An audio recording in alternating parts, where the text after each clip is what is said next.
함께 볼 말씀은 요한복음입니다. 요한복음 12장 23절에서 28절 말씀 한 절씩 교독하겠습니다. 요한복음 12장 23절에서 28절 말씀입니다.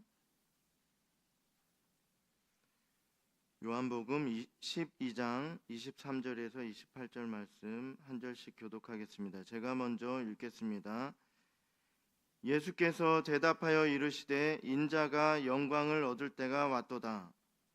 내가 진실로 진실로 너희에게 이르노니 한 알의 밀이 땅에 떨어져 죽지 아니하면 한 알 그대로 있고 죽으면 많은 열매를 맺느니라.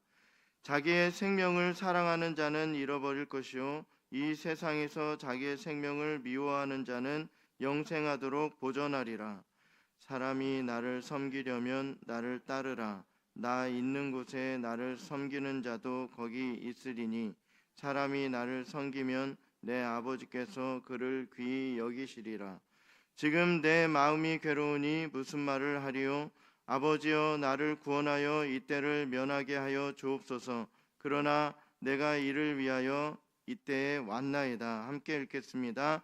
아버지여 아버지의 이름을 영광스럽게 하옵소서 하시니 이에 하늘에서 소리가 나서 이르되 내가 이미 영광스럽게 하였고 또다시 영광스럽게 하리라 하시니 아멘.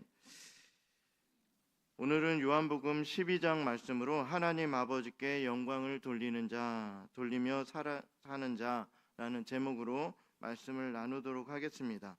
우리들은 하나님께 영광 돌리는 삶을 살고 있는가? 우리는 항상 생각하며 살아갑니다.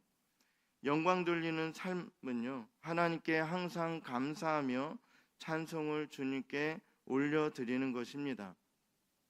하나님께서는 우리를 만드셨고 또 어떤 목적을 두고 만드셨는데 그것은 바로 피조물들이 하나님만 위해서 살고 또 영광 돌려 하나님께만 영광 돌리며 사는 것이 그분의 뜻이었다라는 것입니다.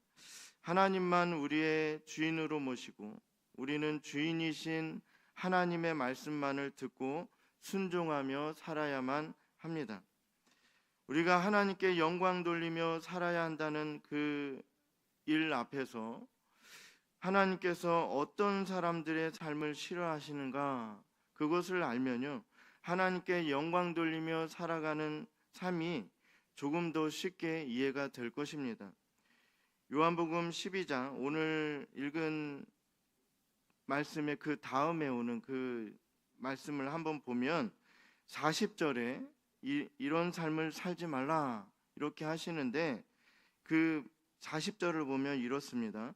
그들의 눈을 멀게 하시고 그들의 마음을 완고하게 하셨으니 이는 그들로 하여금 눈으로 보고 마음으로 깨닫고 돌이켜 내게 고침을 받지 못하게 하려 함이라 하였음이더라.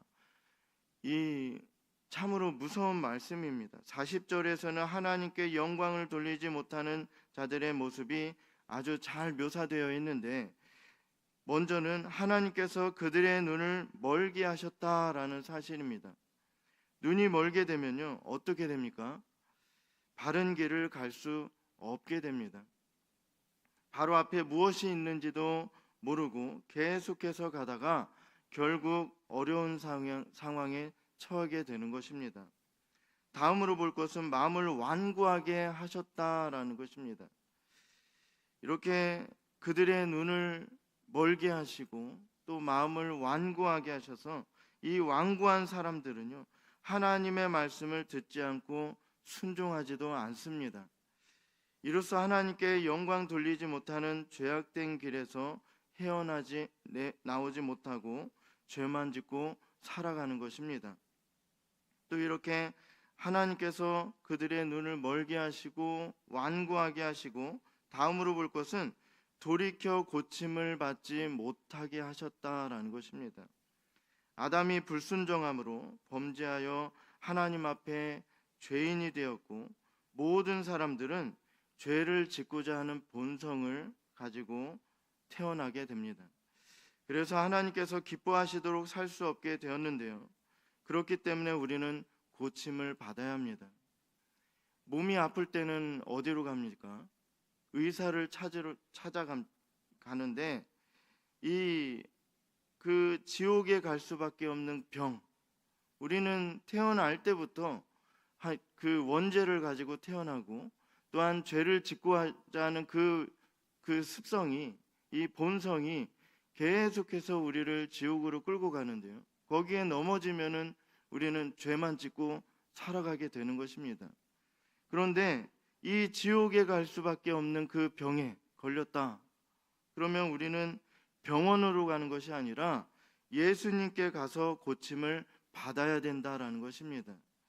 37절에는요. 이렇게 많은 표적을 그들 앞에서 행하셨으나 그를 믿지 아니하니, 완전 심각한 병에 걸린 거예요. 하나님께서는 그들의 눈을 멀게 하시고 또 마음을 완고하게 하시고 또 돌이켜 고침을 받지 못하게 하셨다라는 거예요. 이 심각한 병에 걸려서 하나님께 영광 돌리며 살지 못하며 그렇게 살아가는 것입니다. 하나님께서 인간을 지으실 때 그 목적이 영광을 받고 싶은 거예요. 이 피조물들이 하나님께만 영광 돌리며 살아가는 것을 보고 싶은데 그들은 오늘 말씀 이 37절처럼 그를 믿지 아니하니 계속해서 배신하고 배반하고 하나님께서 하지 말라는 것만 그렇게 행하면서 불순종의 죄악을 계속해서 저질렀다라는 것입니다. 하나님을 믿지 않는 사람들은요, 하나님의 큰 능력을 눈앞에서 직접 보고도 믿지 않았습니다. 가끔 제가 고등학교 친구들도 그렇지만 하나님을 믿지 않는 사람들은요, 너가 하나님이 계셔? 너가 믿는 하나님이 계셔? 그러면 내 눈앞에 데리고 와봐. 이렇게 얘기하는 사람들이 있습니다. 그런데 그들은 하나님을 직접 눈으로 배웠고도 그 하나님을 믿지 않을 사람들입니다. 오늘 말씀과 같이 예수님을 앞에서 보고도 예수님께서 말씀을 하시는 것을 듣고도 믿지 아니하더라, 이런 사람들이에요. 믿지 않는 그 사람들은 하나님을 믿지 않았을 뿐만 아니라 예수님을 죽이려 했고 하나님을 잘 믿는 사람들을 잡아서 잔인하게 죽였다라는 거예요. 이 바울이 사울이었을 때, 그때 그 변화받지 못했을 때 하던 일이 그것이었습니다. 예수님 잘 믿는 사람들을 거기 그 집 안으로까지 들어가서 찾아내서 죽이는 일, 그런 일을 했었어요. 눈이 멀게 되고 마음이 완고해지고 돌이켜 고침을 받지 못하게 된 사람들이 바로 하나님을 믿지 않고 그분께 영광을 돌리지 않는 자들이에요. 하나님께 영광 돌리지 않는 자들이다. 이제는 하나님께서 영광을 받으시는 사람들, 하나님께 영광 돌리며 살아가는 사람들은 어떻게 살아가는가 몇 가지를 살펴보려 합니다. 하나님께 영광 돌리는 사람들은요, 다 하나님 앞에서 자신의 것을 포기하며 삽니다. 24절에 보면요, 내가 진실로 진실로 너희에게 이르노니 한 알의 밀이 땅에 떨어져 죽지 아니하면 한 알 그대로 있고 죽으면 많은 열매를 맺느니라. 이렇게 죽는다는 것은요, 우리 몸이 하나님을 위해 쓰여지다가 그 때가 되면 죽는다라는 뜻도 있지만 우리의 모든 것을 하나도 빠짐없이 다 하나님 앞에 포기한다라는 뜻도 있습니다. 하나님께서 말씀하시면 그대로 순종해야 합니다. 많은 사람들이 유익을 위해 헌신하면 하나님께서 그것을 보시고 많은 열매를 맺게 하십니다. 우리의 힘대로가 아닙니다. 하나님께서 말씀하셨으니까 그냥 순종하려고 최선의 노력을 하는 거예요. 그 마음을 기뻐 받으시고 또한 그 삶, 하나님 말씀에 다 순종하지는 못하겠지만 하나님 말씀에 정말 하나님 말씀하신 것 그 지극히 작은 일부를 순종한 것이겠지만 하나님께서는 그것마저도 기뻐 받으신다는 거예요. 우리의 그 최선을 다하고 하나님께 영광 돌리기 위해서 죽을 힘을 다해서 그렇게 말씀에 순종하려고 하는 그 노력, 그것을 보신다는 거예요. 그리고 그것을 통해서 또 많은 열매를 맺게 하신다라는 거예요. 자신의 것을 포기하며 많은 사람들의 유익을 구하고 그래서 많은 열매로 하나님께 영광을 돌리며 살아가야 할 것입니다. 다음으로는요, 예수님을 따르는 거예요. 하나님께 영광 돌리며 살아가는 자들은요, 예수님을 따라요. 26절에는요, 이렇게 말씀합니다. 사람이 나를 섬기려면 나를 따르라. 나 있는 곳에 나를 섬기는 자도 거기 있으리니 사람이 나를 섬기면 내 아버지께서 그를 귀히 여기시리라. 이런 사람들은요, 천국에서 예수님과 영원히 함께하며 그렇게 예수님을 섬깁니다. 그러나 예수님 계신 곳에 예수님을 섬기는 자도 거기 있다라는 말은요, 천국에서 함께 사는 것만 말하는 게 아닙니다. 하나님을 믿는 사람들은요, 이 땅에서도 예수님과 함께 살아갑니다. 하나님의 영광을 위해 사는 것이 예수님과 함께 사는 것이고, 그것은 하나님께서 주신 사람들을 섬기고 하나님의 영광을 위해서라면 고난과 고통도 감사히 받고 또 참고 사는 것입니다. 이렇게 하나님의 사랑이 넘치는 가정, 그리고 믿음이 넘치는 교회, 함께 하나님 안에서 교제함이 넘치는 나라, 사랑과 믿음과 교제가 넘치고 서로 섬기며 고난과 고통 속에서도 서로 돕고 오히려 감사하는 마음과 인내함이 넘치는 그곳이 바로 예수님과 함께하는 거예요. 예수님을 따라가는 길이다라는 거예요. 이런 곳이라면 살면서 기쁨이 넘칠 것입니다. 항상 누군가가 나를 해하지 않을까 막 무서워하고, 또 요즘에 일어나는 일들이 너무나도 심각한 일들이 많잖아요. 전쟁이 있고 테러가 있고, 또 언제 어디서 무슨 일이 사건과 사고들이 우리를 해하지 않을까, 너무나도 무서운 일들이 많이 일어나는 이 시대를 살아갈 때 그런 마음을 품고 살아가면, 조마조마한 그 마음을 품고 살아가면 너무나도 힘들 거예요. 그런데 이렇게 사랑과 믿음과 교제함이 넘치는 세상, 그러한 세상을 살아가면 우리의 그 삶이 너무나도 기쁠 것이다라는 것입니다. 우리도 예수님을 따라 살며 서로 섬기는 삶, 고난과 고통도 잘 감수하고 오히려 감사와 인내함이 넘치는 삶을 살아가길 원합니다. 또 하나님의 때를 깨닫고 참여하는 거예요. 27절은 이렇게 말씀합니다. 지금 내 마음이 괴로우니 무슨 말을 하리요. 아버지여, 나를 구원하여 이 때를 면하게 하여 주옵소서. 그러나 내가 이를 위하여 이때에 왔나이다. 하나님께서는 우리를 구원하시기 위해서 예수님을 보내주셨고, 주님께서 이 땅에 오셔서 말씀하신 것을 다 이루셨습니다. 하나님께서는 모든 사람들이 구원받길 원하세요. 그리고 구원하신 자들이 오직 주님께만 순종하며 살길 원하십니다. 예수님께서는 왜 이 땅에 오셨는가? 다 아셨어요. 예수님 그분이 이 땅에 오신 목적을 알았다라는 거예요. 그리고 다 이루셨습니다. 그렇다면 하나님께 영광 돌리며 살아야 할 우리들도 이 땅에 온 이유가 있다라는 거예요.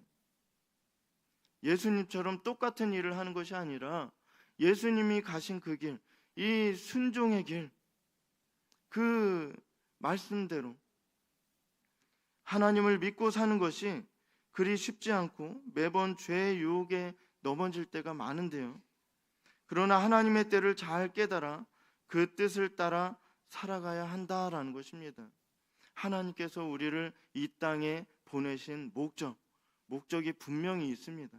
아니면 그냥 세상에서 그냥 죄만 짓고 살다가 세상 사람들처럼 살다가 죽도록 내버려 두셨겠죠.